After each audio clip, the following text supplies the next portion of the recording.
தமிழ்நாட்டுல எல்லாமே சேஞ்ச் ஆயிடுச்சு. உங்க நகையையும் சேஞ்ச் பண்ணுங்க. உங்க பழைய நகைக்கு கிராமுக்கு 150 ரூபாய் கூடுதலா வாங்கி புது நகை எடுத்துக்கோங்க. அதே கம்மி சேதாரம் தான் உங்க லலிதால மட்டும்தான். ஆச்சி மசாலா எந்த சமையலும் ருசி தேடும் ரகசியம் 20 ரூபாய். 75 ஆண்டு காலம் இந்த திராவிட இயக்க திருடர்கள் எதையுமே செய்யாமல் பேசியே காலத்தை ஓட்டி காவிரியில் சகதியை நிரப்பி வைத்திருக்கிறார்களே ஒழிய தண்ணீரை நிரப்பவில்லை. இப்போ இவங்கெல்லாம் பேச தொடங்கியிருக்கிறாங்க. நீ என்ன வேணாலும் பேசு, என் தலைவனை உன் சுண்டு விரல் கூட தொட முடியாது. இன்னைக்கு டிகே சிவகுமார் அவர் இப்போ ஆட்சியை தக்க வைத்துக் கொள்ள வேண்டிய இடத்துல இருக்கிறார். அதனால தான் நம்ம தலைவர் நம்மளுடைய முதல்வரை நீங்கள் இங்கே வர வேண்டாம், இங்கே சூழல் சரியில்லைன்னு சொல்கிறார். என்ன சூழல் சரியில்லை? அப்புறம் இதுக்கு காவல்துறை கையில் வச்சுக்கிட்டு இருக்கிறீங்க? அப்போ என் தலைவன் கர்நாடகத்திற்கு போனால் இவருக்கு கூடுகிற கூட்டம் டிகே சிவகுமாருக்கு ஒரு பயத்தை உருவாக்கி, ஸ்டாலினுக்கும் அந்த டெட்பாடி என்கிற எடப்பாடி என்ன தகுதி இருக்குது காவிரியை பற்றி பேசுவதற்கு? சொல்லுங்கள். கச்சத்தீவை தாரை வார்த்ததை போல காவிரியும் தாரை வார்த்து கொடுத்தது திராவிட முன்னேற்ற கழகம். குற்றச்சாட்டு வைக்கிறேன் நான். தலைவர் விஜய்க்கு புகழாரம் கூடிக்கொண்டே இருக்குது. ஒரு சம்பவம் நடந்துச்சு. எல்லா நிகழ்ச்சியும் முடிச்சுட்டு அவர் கடந்து கிளம்புறார். கிளம்பிட்டு திருப்பி நின்று ஒரு சல்யூட் அடித்த உடனே அந்த காவல்துறை அதிகாரிகள் அடித்த சல்யூட் இருக்குல்ல, அதுதான் பேசணும். ஏன் அந்த இருக்க தலைவருக்கு மவுஸ் கூடிக்கிட்டே இருக்குது. தலைவருக்கு ஒரு புகழாரம் சூடி வாழ்த்து மலை பொழிஞ்சிக்கிட்டு இருக்காங்க. இந்த நேரத்தில் காவிரி நதிநீர் பிரச்சனையில் போய் தலையிட்டு இவர் பேசி முடிச்சிட்டாருன்னா இருக்கிற சீனும் அவுட்டு. தலைவனை ஆராதிப்பதற்கு கர்நாடகா காத்திருக்கிறது, ஆனால் அரசியல்வாதிகள் தடுக்கிறார்கள். இன்னைக்கு என் தலைவன் பேனரை கிழிச்சிட்டா படம் ஓடாதுன்னு நினைக்கிறீங்களா? திருப்பி கில்லி படத்தை வெளியிட்டா கூட 100 நாள் ஓடும் கர்நாடகா. எதிர்காலத்தில் கர்நாடகாவே என் தலைவன் பக்கம் நிற்கும். அதை மறந்துடாதீங்கன்னு நான் சொல்ல வரேன். கர்நாடகாவிலும் தமிழக வெற்றி கழகம் வெற்றி பெறுகிற சூழல் உருவாகும். அதுதான் டிகே சிவகுமார் நீ வராதேங்கிறார்.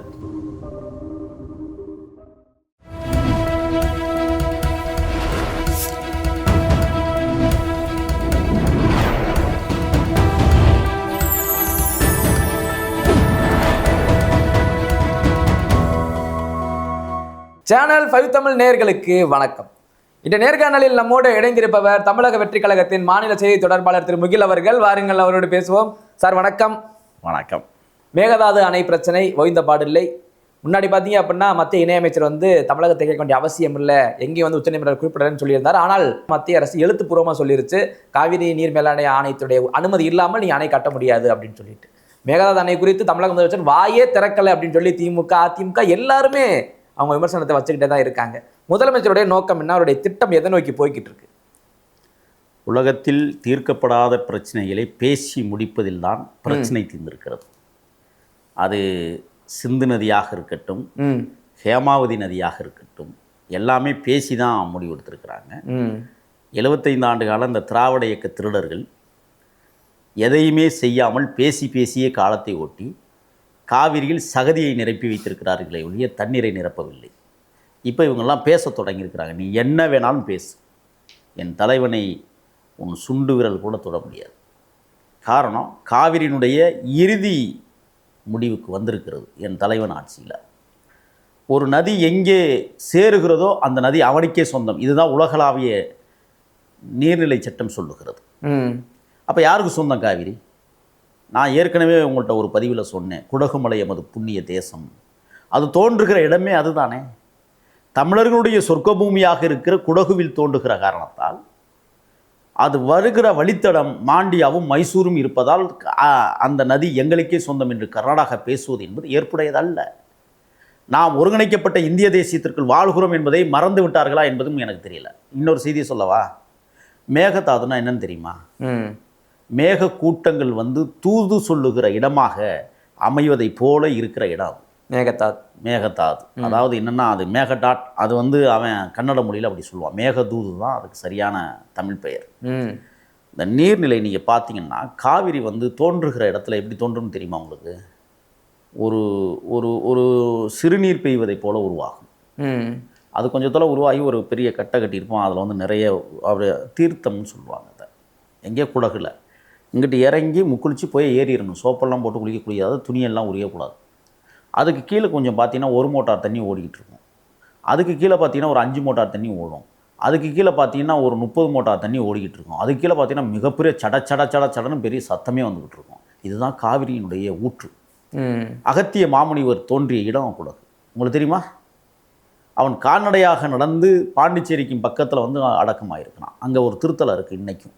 அவன் கொண்டு வந்த அந்த தீர்த்த தண்ணீர் வந்து அந்த கிணத்துல ஊற்றியதாகவும் அந்த கிணறு இன்றைக்கும் வற்றாத கிணறாக இருப்பதாகவும் இன்றைக்கும் மக்களால் நம்பப்படுகிற ஒரு இடம் பாண்டிச்சேரியில் இருக்குது.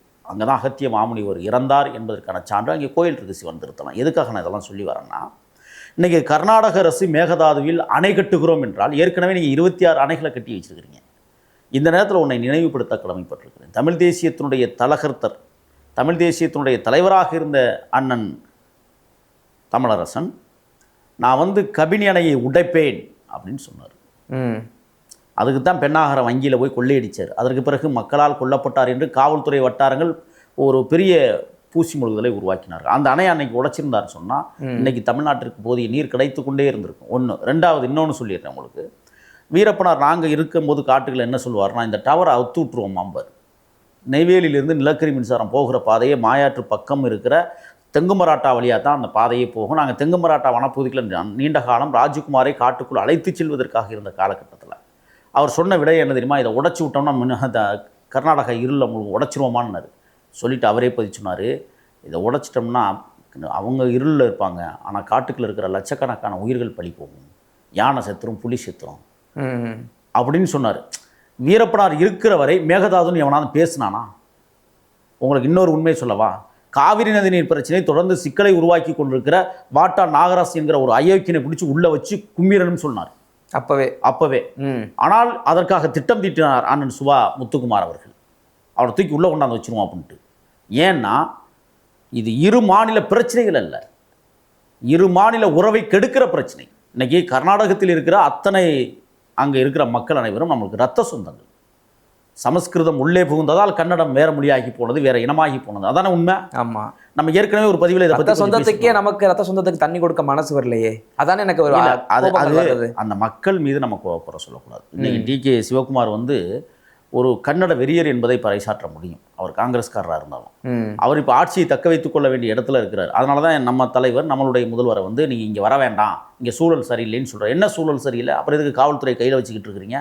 அப்போ என் தலைவன் கர்நாடகத்திற்கு போனால் இவருக்கு கூடுகிற கூட்டம் டிகே சிவகுமாருக்கு ஒரு பயத்தை உருவாக்கி இருக்கிறது. நீங்க அதை நாட்டி விடுவார் என்றோ? ஆமா, இப்ப கர்நாடகத்திலையும் தாவேக்கா செழிப்புட்டுச்சுன்னா என்ன பண்றது? சும்மா இருந்தாங்க, நம்மளே கிளப்பி விட்ட கதையாயிரும். இந்த பயத்துல தான் இன்னைக்கு டிகே சிவகுமார் வந்து நீங்க வர வேண்டாம், அசாதாரண சூழல். என்ன அசாதாரண சூழல்? நான் ஒன்னே ஒன்று சொல்றேன். பாரதிய ஜனதா என்ன அரசியல் எடுக்குதுன்னு சொன்னா, தமிழ்நாட்டை பொறுத்தவரை நாம் ஒரு காலம் வார்டு மெம்பரோட செய்ய முடியாது. ஆனால் கர்நாடகத்தை பொறுத்தவரை ஆட்சியாளருக்கான தகுதியை நம்ம அடைஞ்சிருக்கிறோம். ஆக கர்நாடகம் காவிரி நதிநீர் பிரச்சனை நம்ம இன்னும் முழுவீச்சா இறங்கிட்டோம்னா நான் ஆட்சியை பிடிச்சிடலாம், காங்கிரஸை வீழ்த்திடலாம்ங்கிறது அவங்களுக்கு ஒரு அஜெண்டா கனவு இருக்கிறது. தமிழ்நாட்டில் அப்படி ஒரு அஜெண்டா கனவு இருக்கா? நான் கேட்குறேன், இந்த சீமானுடைய மாமனார் நயினார் நாகேந்திரன் பேச வேண்டியதானே இதை? அவர் தானே தமிழ் தேசியம் பேசிக்கிட்டு இருக்கிறாரு. என்ன செய்கிறார் பாரதிய ஜனதா கட்சியினுடைய மாநில தலைவர்? தண்ணீர் தரவில்லை என்றால் வேறு நடவடிக்கைகளை எடுப்போம் சொல்லி பேசுறதுக்கு இதுவரை பாரதிய ஜனதா ஒரு அறிக்கையாவது கொடுத்த வரலாறு உண்டா? ஆனால் நான் நீங்கள் கேட்ட கேள்விக்கு வரேன். ஸ்டாலினுக்கும் அந்த டெட்பாடிங்கிற எடப்பாடி என்ன தகுதி இருக்குது காவிரியை பற்றி பேசுவதற்கு? சொல்லுங்கள். கச்சத்தீவை தாரை வார்த்ததை போல காவிரியும் தாரை வார்த்து கொடுத்தது திராவிட முன்னேற்ற கழகம். குற்றச்சாட்டு வைக்கிறேன் நான். அவங்க அப்போ கருணாநிதி காலத்தில் தான் அது நடந்தது. சர்க்காரியா கமிஷன் ஊழலை மறைக்க வேண்டும் என்பதற்காகவே காவிரி நதிநீர் பிரச்சனை கையில் எடுத்தார்கள். சர்க்காரியா கமிஷன் இந்த பிரச்சனை பூதாகரமாக வெடிக்கக்கூடாது என்பதற்காகவே வந்து கச்சத்தீவை பிரச்சனையை தாரை வார்த்தார்கள். இதெல்லாம் அரசியல், எல்லாமே அரசியலில் இருக்குது. சரி, நான் கேட்குறேன், எடப்பாடி இதுவரை என்ன செய்திருக்கிறார் காவிரி நதிநீர் பிரச்சனை?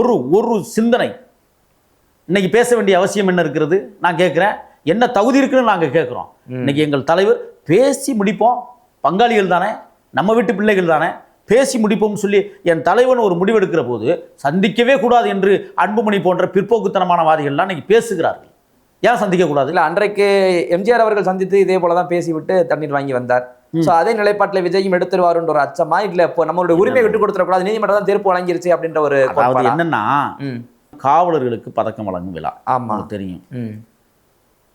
அதை நாய் என்று சொல்லுவதை விட, செல்லப்பிராணி என்று சொல்லுவதை விட, மனித ஆற்றலுக்கு உகந்த உதவியாக இருக்கிற ஒரு உயிரினம். அது என்ன சொல்லப்போனால் அது விலங்கு மனிதன் சொல்லலாம். அதை கும்பிட்டு விழுகுது. எவ்வளோ சல்யூட் அடிச்சதுக்கு வீர வணக்கம் செலுத்தினார்னு உங்களுக்கு தெரியும். ஏன் நான் இதை குறிப்பிட்றேன்னா, அதுகளுக்கு இருக்கிற மரியாதை கூட இவர்களுக்கு தெரியவில்லை. யாரை மதிக்க வேண்டும் என்பது அந்த விலங்கு மனிதனுக்கு தெரிகிறது. ஆனால் மனிதனாகவே இருக்கிற இந்த மனிதர்களுக்கு புரியவில்லையே. இதுதான் நம்ம வைக்கிற கேள்வி. பேசிட்டா இப்போ என்ன நடக்க போகுது? ஏன் இதை நான் சொல்கிறேன்னா, தலைவர் விஜய்க்கு புகழாரம் கூடிக்கொண்டே இருக்கிறது. ஒரு சம்பவம் நடந்துச்சு. எல்லா நிகழ்ச்சியும் முடிச்சுட்டு அவர் கிளம்புறார்.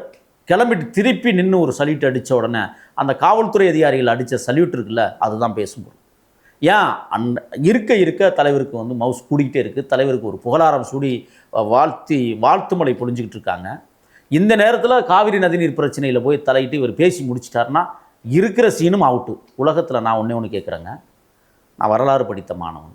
பிகாசோ தோல்வி அடைந்திருக்கிறான், பீத்தோவன் தோல்வி அடைந்திருக்கிறான், கலிலியோ தோல்வி அடைந்திருக்கிறான், காரல் மார்க்ஸ் தோல்வி அடைந்திருக்கிறான், பிரபாகரன் தோல்வி அடைந்திருக்கிறான், வீரப்பனார் தோல்வி அடைந்திருக்கிறான். ஆனால் இவர்கள் அனைவரும் வெற்றி பெற்றதாக வரலாறு பேசுகிறது. உலகத்திலேயே ஒரே தேர்தலில் நின்று 2 முறை தோத்த ஒரு நபர் யாருன்னு தெரியுமா? முன்னாள் எம்எல்ஏ, முன்னாள் முதல்வர் ஸ்டாலின் தான். தேர்தலையும் தோத்தாரு, திருப்பி எண்ணிக்கையிலையும் தோக்குறாருன்னா அவமானம் அல்ல, கேவலமாக இல்லை? எதுக்கு நீங்கள்லாம் வாழ்கிறீங்க? உங்கள் பதவியை ராஜினாமா பண்ணிவிட்டு போய் ஓய்விடுங்கன்னு தான் நாங்கள் சொல்கிறோம். எந்த தகுதியும் எந்த முகாந்திரமும் இல்லாத ஒரு முன்னாள் எம்எல்ஏ இன்னைக்கு வந்து காவிரி நதிநீர் பிரச்சனையை பற்றி பேசுவதற்கு எந்த அருகதையும் இல்லை, எந்த மூலக்கதையும் இல்லை. இல்லை, எனக்கு ஒரு விவரம் தெரிஞ்சது ஒரு 20 வருஷம் வச்சுக்கோமே. ஒரு 20 வருட காலமாக இந்த காவிரி காவிரி காவிரி இதை வைத்தே அரசியல் நகர்ந்துக்கிட்டே இருக்கு. இதுக்கான முடிவு தாவே காட்சியில் கிடைக்குமா? முற்றுப்புள்ளி வைக்க முடியும்? அதுக்குத்தான் இப்போ நம்மளுடைய முதல்வர் முடிவெடுக்கிறார். ஒரு முற்றுப்புள்ளி வைக்கணும். உச்சநீதிமன்றம் முற்றுப்புள்ளி வச்சிச்சு. மீறினார்களா இல்லையா கர்நாடகா? காவிரி ஆணையம் தீர்ப்பு சொன்னது. மீறினார்களா இல்லையா கர்நாடகா? ஆனால் இன்றைக்கு எம்முடைய தலைவன் எதுவாக இருந்தாலும் பரவாயில்ல, உச்சநீதிமன்றங்களும் ஆணையங்களும் தமிழ்நாட்டிற்கு சாதகமாக இல்லை, நடுநிலைமையோடு தீர்ப்புகளை சொல்லியிருக்கிறார்கள். அது தமிழ்நாட்டுக்கு சாதகம்னு சொல்லிடக்கூடாது. உரிமை அதை நிலைநாட்டி இருக்கிறார்கள். நியாயத்தின் பக்கம் நின்று கொண்டிருக்கிறது உச்சநீதிமன்றம். இப்ப பேச்சுவார்த்தை என்பது ஒரு நல்ல உறவுக்காகவும், அதை விட இன்னும் சொல்ல போனால் நம்ம 2 பேரும் கீழே கிடக்கிறோம் இந்தியாவில். உனக்கு எனக்கு ஏன் பிரச்சனை இல்லை? உங்களுக்கு நமக்கு என்ன பிரச்சனைன்றதை தாண்டி அவங்க மகாராஷ்டிரா கூட ஒரு பக்கம் பிரச்சனை, இன்னொரு பக்கம் கோவா கூட பிரச்சனை, இன்னொரு பக்கம் ஆந்திரா தெலுங்கானாவோட பிரச்சனை, இப்போ நம்மோட பிரச்சனை. கர்நாடகம்ன்றது சுற்றி எல்லாரோட பிரச்சனை போக்கே கையாண்டு வருது. அதை விட குறிப்பானது முதலமைச்சர் விஜய் அவர்கள். இங்கே கட்சி ரீதியாக கொள்கை ரீதியாக 1000 பிரிவினைகள் இருக்கலாம் தமிழ்நாட்டை பொறுத்து. ஆனால் எல்லோருக்கும் 8 பேருக்கும் அவர் தான் முதலமைச்சர். ஒரு முதலமைச்சருடைய படம் ரிலீஸ் ஆகுது, அதுக்கான பேனர் எல்லாம் நீ கிழிச்சு வீசுறீங்க கர்நாடகாவில் அப்படின்னா அது என்ன மாதிரியான போக்கு? இல்லை, கர்நாடக மக்களை நாம் ஏற்கனவே சொன்னது போல குறை சொல்லுவோம். எல்லாரும் இல்லை, அது குறிப்பிட்ட ஒரு சில அமைப்புகள், கன்னட வெறியர்கள் தொடர்ந்து இதை செய்கிறார். நான் அந்த கன்னட வெறியர்களுக்கு சொல்லுவேன், ராஜகுமாரை காட்டுக்குள் அழைத்து சென்று வைத்திருக்கிற போது உங்களுடைய நிலைப்பாடு என்ன என்பதை நாங்கள் உணர்வோம். வாயை மூடிக்கிட்டு கையை கட்டிட்டு ஒழுங்காக கடந்தீங்க. இன்னொரு நிலைப்பாட்டை உருவாக்கி விடாதீர்கள். அதையும் நான் சொல்கிறேன் எச்சரிக்கையோட. தமிழ்நாடு ஒன்றும் கைகட்டி வாய் குத்தி நிற்கிற கூட்டம் இல்லை தமிழர்கள். உனக்கும் எடுப்போம், அப்பனுக்கும் பாடம் எடுப்போம். எங்களுடைய முதலமைச்சர், நம்மளுடைய முதலமைச்சர் பொறுமையை காக்க சொல்லுகிறார். இந்த விடயத்தில் எங்காவது ஒரு ஆர்ப்பாட்டம் உண்டா தமிழர்கள் மத்தியில்? ஏன் தலைவர் மீது ஒரு பெரிய அசாத்தியான நம்பிக்கை. என்னோட சொன்னாங்க, தமிழ் அமைப்புகள்லாம் என்கிட்ட ஒரு விஷயத்த சொல்லியிருக்கிறாங்க. என்ன தெரியுமா? இப்போ சுபா முத்துக்குமாரனுடைய பேரில் தமிழ் தேசிய மீட்சி இயக்கம், அதை வழி நடத்தக்கூடியவர் காந்தின்னு ஒருத்தர், காந்தி ராமசாமின்னு ஒருத்தர் வழி நடத்துகிறாரு அந்த அமைப்பு. அவங்கெல்லாம் ஒருங்கிணைச்சு என்ன சொன்னாங்க, நாங்கள் தாவேகா பக்கம் நிற்கிறோம், தமிழர்களின் பக்கம் நிற்கிறோம். காவிரி நதிநீர் பிரச்சனையில் திமுக இருக்கிற தமிழ் அமைப்புகளை எல்லாம் ஒன்று சேர்த்துக்கிட்டு தாவேகா அரசுக்கு எதிராக ஆர்ப்பாட்டங்களை தூண்டி விடுகிறது. அதை நாங்கள் மறுதளிக்கிறோம். நாங்கள் தாவேகா பக்கமே நிற்போம், நீங்கள் தலைமையிடம் பேசுங்கள் அப்படின்னு சொன்னாங்க. நேற்று உடனே நான் அண்ணன் நிர்மல்குமார்ட்ட இந்த விடயத்தை கொண்டு போயிருக்கிறேன். உடனடியாக இந்த தமிழ்நாட்டில் இருக்கிற சின்ன சின்ன அமைப்புகள், தமிழ் அமைப்புகள், தமிழ் தேசிய அமைப்புகளை ஒன்று கூடி அவர்களுக்கு உரிய தகுதிகளை வழங்கி தமிழ்நாட்டில் இப்போ அப்படித்தான் கர்நாடகாவில் நடந்துக்கிட்டு சின்ன சின்ன அமைப்புகளை ஒன்று திரட்டி ஆர்ப்பாட்டத்துக்கு செய்கிறான். ஃபேனரை கிழிக்கிறான். நான் சொல்கிறேன், என் தலைவன் ஃபேனரை நீ கிழிச்சிட்டா கர்நாடகத்தில் இனிமேல் என் தலைவன் படம் வராது. அது வேற. எதிர்காலத்தில் கர்நாடகாவே என் தலைவன் பக்கம் நிற்கும். அதை மறந்துடாதீங்கன்னு நான் சொல்ல வரேன். கர்நாடகாவிலும் தமிழக வெற்றிக் கழகம் வெற்றி பெறுகிற சூழல் உருவாகும். அதனால்தான் டி.கே. சிவகுமார் நீ வராதேங்கிறார். ஏன்னா ஏற்கனவே கர்நாடகத்திற்கு தலைவர் விஜய் ஒரு கோயிலுக்கு போயிருந்தார், உங்களுக்கு தெரியும்னு நினைக்கிறேன். என்ன நடந்தது? ஆயிரக்கணக்கான மக்கள் கூடி ஆர்ப்பரித்தார்கள் தலைவன் முகத்தை பார்ப்பதற்காக, பார்த்தார்கள். இந்த ஒரு வெற்றி வந்துடக்கூடாதுன்னு டி.கே. சிவகுமார் கவனமாக இருக்கிறார். ஆனால் இங்கே என்ன, நீ அங்கே போயிட்டா அங்கேயும் நீ கோல வச்சிருவ, இங்கே எங்களை ஒழிச்சு கட்டின மாதிரி அங்கேயும் ஒழிச்சு கட்டிடுவ, நீ போகாத. இது ஒரு அரசியல். இது ஏன் போகக்கூடாது? நான் கேட்குறேன், அன்புமணிக்கு ஒரு சவால் விடுறேன். உங்களால தான் தமிழ்நாட்டில் இன்னைக்கும் சாதிய பிரச்சனைகள் இருக்குது. குற்றச்சாட்டை நாங்கள் வைக்கிறோம். காவிரி நதிநீர் பிரச்சனை இல்லை. அவர் சொல்கிறார் 1000 வீரப்பன்களை உருவாக்கும். வாழ்ந்த வீரப்பனுக்கு ஒரு வேளை ஒரு சோறு கொடுத்ததில்லை. அந்த மாமனிதனை பாதுகாத்ததில்லை. அந்த மாமனிதன் பசியோடும் பட்டினியோடும் கிடந்த காலகட்டத்தில் கூட கேழ்வரகு களி கூட கொடுக்காத கூட்டம் உங்கள் கூட்டம். நீங்கள் என்ன 1000 வீரப்பை உருவாக்குவீங்க? சொல்லுங்க பாப்பா. வாய்ப்பில்லை ராஜா. வீரப்பன் என்பவர், வீரப்பனார் என்பவர் அது அது அது வேறு. அது இயற்கையாக உருவெடுத்து கொடுத்த அற்புத பேராற்றல் மிகுந்த பெரும்படை தலைவன் அவர். அப்படிதான் நான் பேசுவேன். மேகதாதுவை நீங்கள் அணை கட்டினால் நாங்கள் 1000 வீரமா, அப்படிலாம் கிடையாதுங்க. நான் சொல்லவா, இப்போ இருக்கிற எங்கள் தலைவர் விஜயே 1000 வீரப்பன்களுக்கு சமம். யோசிக்கிறார். அவர் வீரப்பனார் ஆயுதம் தரித்த போர்க்களத்தில் மிரட்டினார். என் தலைவன் அறிவாயுத புரட்சியை நடத்தி மிரட்டிட்டு இருக்கிறார். இதில் என்ன வித்தியாசம் இருக்குது? மேகதாது அணை ஒரு நாளும் கட்ட முடியாது. ஏன்னா அந்த அணையை நீங்கள் போய் பார்த்துருக்கிறீங்களா? நான் வீரப்பனார்ட்ட இருக்கும்போது பார்த்துருக்கேன். அதுக்கப்புறம் ஒரு முறை வெளிக்குண்டுக்கும் பக்கத்தில் போயிட்டு இந்த மாதிரி மேகதாதுவை பார்க்க போகணும் அப்படின்னு சொல்லிட்டு போய் பார்த்தா அந்த அணையை மிகப்பெரிய பாறாங்கற்கள் கொண்ட பூமி. அது ஒரு காவா மாதிரி தான் ஓடி வரும் காவேரி. அந்த காவாய்களை உடைத்து மேற்பரப்பில் இருக்கிற அந்த தண்ணியை நீங்கள் தேக்கணும். கீழ்ப்பரப்பில் அணையை கட்டணும். அப்போ கீழ்ப்பரப்பில் அணையை கட்டினா கிட்டத்தட்ட 120 அடி 130 அடி 150 அடி உயரத்துக்கு கட்டணும். கட்டினா தான் நீ சமதள பரப்பில் கொண்டே தண்ணியை நிப்பாட்ட முடியும். இது ஒரு மிகப்பெரிய மகா திட்டத்தை கர்நாடக அரசு உருவாக்குகிறது. பல ஆயிரம் கோடிகளை செலவழிக்க காத்திருக்கிறது. என்றால் தமிழர்களை வஞ்சிப்பதற்கான ஒரு நடவடிக்கையாகத்தான் தமிழக வெற்றி கழகம் பார்க்கிறது. ஆக தான் எங்கள் தலைவர் சொன்னார், நான் பேச வருகிறேன்னு சொல்லும்போது இங்கேயும் பயந்து சாகுறானுங்க, அங்கேயும் பயந்து சாகுறானுங்க. அப்போ தலைவருடைய ஆற்றல் என்ன என்பதை உலகம் முழுவதும் இருக்கிற தமிழர்கள் புரிந்து கொள்ள வேண்டும். அது மட்டுமல்ல, இரத்த உறவுகளாக இருக்கிற கன்னட மக்களும் அதை உணர்ந்து கொண்டிருக்கிறார்கள். நாங்கள் அப்படி தான் இருக்கிறோம். ஆக தலைவனை ஆராதிப்பதற்கு கர்நாடகா காத்திருக்கிறது. ஆனால் அரசியல்வாதிகள் தடுக்கிறார்கள். இன்னைக்கு என் தலைவன் பேனரை கிழிச்சிட்டா படம் ஓடாதுன்னு நினைக்கிறீங்களா? திருப்பி கிள்ளி படத்தை வெளியிட்டா கூட 100 நாள் ஓடும் கர்நாடகத்தில். எனக்கு தெரியும் அங்கே என்ன சூழல். ஆக இவர்கள் எல்லாரும் ஒரு மாயையை உருவாக்கி தலைவர் மீது களங்கத்தை ஏற்படுத்துவதற்கு முன்னாள் எம்எல்ஏ ஸ்டாலின் போன்றவர்கள் அல்லது இந்நாள் எம்எல்ஏவாக இருக்கிற எடப்பாடியாக இருந்தாலும் எங்கள் தலைவருடைய கீறலுக்கு கூட நீங்கள் சரியாக வரமாட்டீர்கள். நீங்கள் எல்லாம் இந்த மண்ணில் தோற்று துவண்டு ஓடிப்போய் ஒளிந்து கொண்டிருக்கிற கூட்டம் என்பதை புரிந்து கொள்ளுங்கள். நீங்கள் ஒரு ஒப்பாரி கூட்டம். இல்லை ஒப்பாரின்றீங்க, அவங்க என்ன சொல்றாங்க அப்படின்னா வாய் திறங்கள் அப்படின்றீங்க. நீங்க ஒப்பாரின்னு சொல்ல அவங்க என்ன சொல்றாங்க, ஒரு முதலமைச்சர் வாய் திறப்பாரா?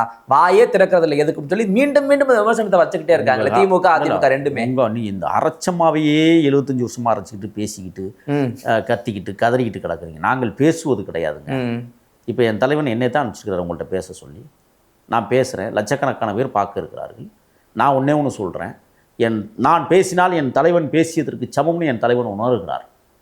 அவர் எப்படி தெரியுமில்ல, செயல் மட்டுமே எனக்கு பிடிக்கும், அந்த செயலை என்னை அடையாளப்படுத்தும் என்கிற தத்துவ வரிகளுக்கு ஏற்ப செயலாற்றி கொண்டிருக்கிற ஒரு மாபெரும் மகத்தான முதல்வராக இந்த மண்ணில் இன்றைக்கு நிலைநிறுத்தப்பட்டிருக்கிறார் என்றால் ஏன் பேசணும்? பேசி என்ன சாதிச்சிருக்கிறீங்க? நீங்க சாதிக்கவே இல்லையே. பேசி பேசாமல் சாதிக்கக்கூடிய தலைவனாக இன்றைக்கு என் தலைவன் விஜய் இருக்கிறார் என்றால் வெற்றி முழக்கமிடுவதற்கு கர்நாடகமும் தயாராகி கொண்டிருக்கிறது. தமிழக வெற்றி கழகத்தை ஏற்பதற்கு என்கிற நாள் வெகு விரைவில் இருக்கிறதுன்னு சொல்கிறேன். ஆக தமிழ்நாட்டில் தற்குறிகள் தடுமாறி கொண்டிருக்கிறார்கள். நான் தான் முதவே சொன்னேனே, ஒரே தேர்தலில் 2 முறை தோத்த வரலாற்று நாயகன் முன்னாள் எம்எல்ஏ ஸ்டாலின். அதனால தான் சொல்கிறோம், உங்களுக்கு எந்த யோக்கியதையும் கிடையாது, அருகதையும் கிடையாது. ஊழல் பெருச்சாளிகள் நீங்கள்லாம், ஊதாரித்தனமாக கொள்ளையடித்தவர்கள். உங்களுக்கு ஒன்று சொல்கிறேன், இந்த மண்ணில் இஸ்லாம் போதிக்கப்படுகிறது. இஸ்லாத்தில் சொல்லுகிறார்கள், எவன் ஒருவன் பொது சொத்தை கொள்ளையடிக்கிறானோ அவன் தன் பெற்ற மகளை புணர்வதற்கு சமமானது என்று பேசுகிறது குர்ஆன். ஒத்துக்கொள்வார்கள் அவர்களெல்லாம்? ஓடி ஒளிந்து கொண்டிருக்கிறார்களே எதற்காக? ஒப்பாரி வைக்கிறார்களே எதற்காக? தமிழ்நாட்டை வெல்லுவதற்கு தயாராகி கொண்டிருக்கிற தமிழக வெற்றி கழகம் கர்நாடகத்தையும் வெல்லும் என்பதை சத்தியமாக சொல்கிறேன். ஓகே சார், பல்வேறு கருத்தில் பகிர்ந்து மிக்க நன்றி. தொடர்ந்து பேசுவோம். நன்றி.